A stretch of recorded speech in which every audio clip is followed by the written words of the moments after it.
نور على مر الزمان تألقا وأضاء للدنيا طريقا مشرقا وهدى من الرحمن يهدينا به. Bismillah, assalamualaikum warahmatullahi wabarakatuh. Alhamdulillah, kita bersyukur kepada Allah. Wassalatu wassalamu ala rasulillah, dan berselawat kepada Nabi Muhammad sallallahu alaihi wasallam.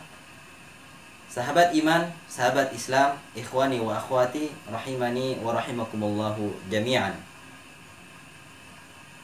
Rasulullah sallallahu alaihi wasallam adalah teladan terbaik yang pernah kita dapati dalam kehidupan ini.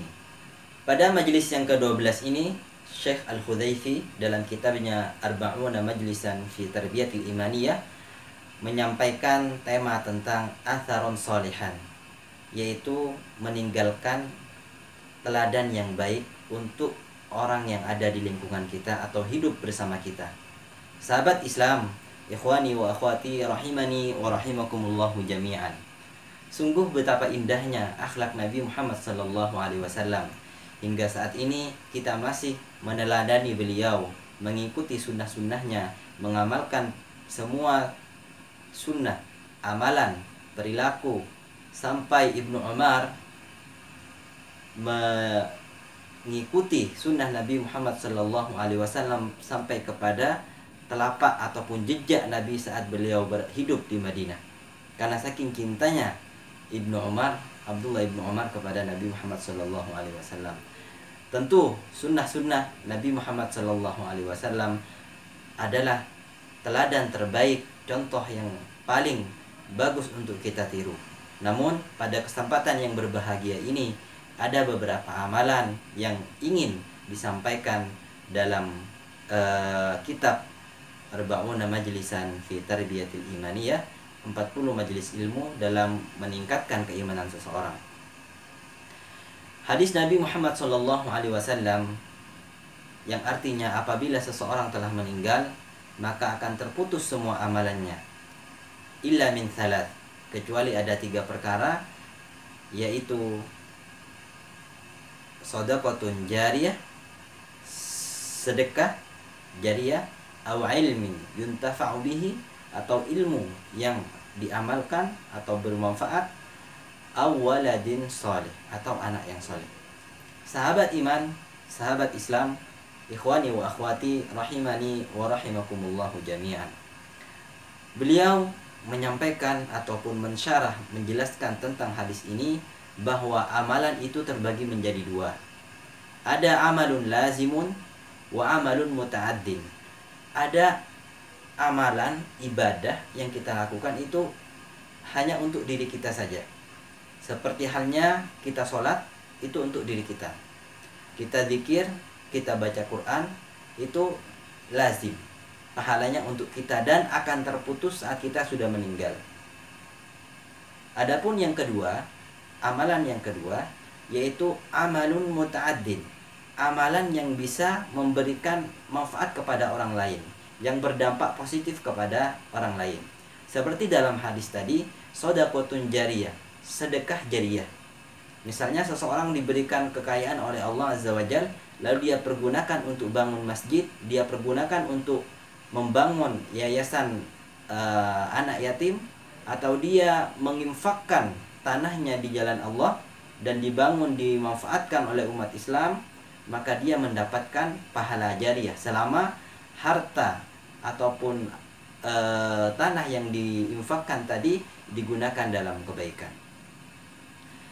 Dan itu karena manfaatnya muta'addin, yaitu tidak untuk sendirinya tapi untuk orang lain, bisa dinikmati orang banyak.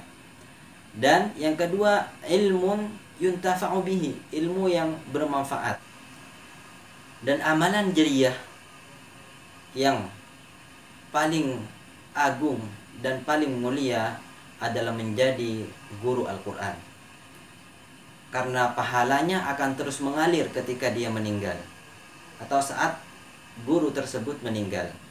Sebagaimana sabda Rasulullah SAW, man 'allama ayatan minal Qur'an falahu ajruhu ma tuliyat, atau kama qala sallallahu alaihi wasallam.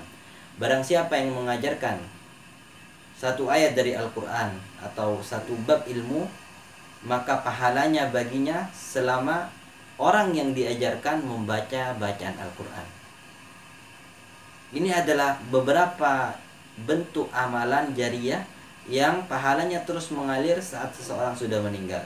Maka hendaknya kita meninggalkan bekas ataupun meninggalkan contoh yang baik dalam lingkungan kita, lebih-lebih dalam lingkungan keluarga, kepada istri kita, kepada anak kita. Hendaknya kita saat mendengar suara azan bergegas menuju tempat sholat, menuju masjid, sehingga orang-orang yang ada dalam lingkungan kita meniru kita dan mendapatkan kesan yang positif dan menarik dalam kehidupan sehari-hari, sehingga mereka mencontoh kita dan kita mendapatkan pahala. Ikhwani wa akhwati rahimani wa rahimakumullahu jami'an. Lalu beliau juga menyampaikan bahwa amalan yang muta'addi yang bisa memberikan manfaat kepada orang lain itu bermacam-macam. Mulai dari perkataan, tutur kata, ataupun dalam bentuk aplikasi, ataupun amalan, tindakan. Itu semua bisa dilihat, dan ketika orang lain meniru, mengikuti apa yang disampaikan oleh kita, ataupun mengikuti gerak-gerik kita, amalan kita, tentunya ini adalah kepada hal yang positif, maka kita akan mendapatkan pahala. Marilah kita bersama-sama meninggalkan kesan yang positif, yang menarik untuk orang lain, sehingga orang lain meniru kita dan kita mendapatkan pahala dari apa yang kita contohkan kepada mereka. Dimulai dari mengerjakan sunnah-sunnah Nabi Muhammad SAW, karena barang siapa yang menghidupkan sunnah Nabi Muhammad SAW dan orang lain mengikutinya, maka kita akan mendapatkan pahala sebagaimana orang tersebut mengamalkan amalan itu. Ad-dallu ala khair kafa'ilihi, orang yang menunjukkan kepada suatu kebaikan, maka dia akan mendapatkan pahala sebagaimana orang tersebut melakukan kebaikan itu. Hadanallahu wa iyyakum wa barakallahu fina wa fikum. Semoga Allah Subhanahu wa taala memberkahi kehidupan kita, memudahkan segala urusan kita. Amin ya rabbal alamin. Wa akhiru da'wana anil hamdulillahi rabbil alamin. Wassalamualaikum warahmatullahi wabarakatuh. Insyaallah kita akan berjumpa kembali di channel ini, Ruslan Kandur. Teruslah dukung channel kami dengan cara like, subscribe, dan share kepada teman-teman, keluarga, saudara, atau orang lain yang Anda cintai. Karena ilmu yang bermanfaat itu adalah yang dibagikan kepada orang lain. Dan ad-dallu ala khair kafa'ilihi, orang yang menunjukkan kepada kebaikan seperti halnya pahala orang yang mengamalkan ilmu itu sendiri. Sekian dari kami. Subhanakallahumma wa bihamdik, asyhadu an la ilaha illa ant, astaghfiruka wa atubu ilaik. Wassalamualaikum warahmatullahi wabarakatuh. And there's nobody to count your tears. Just remember, no matter where you are, Allah knows.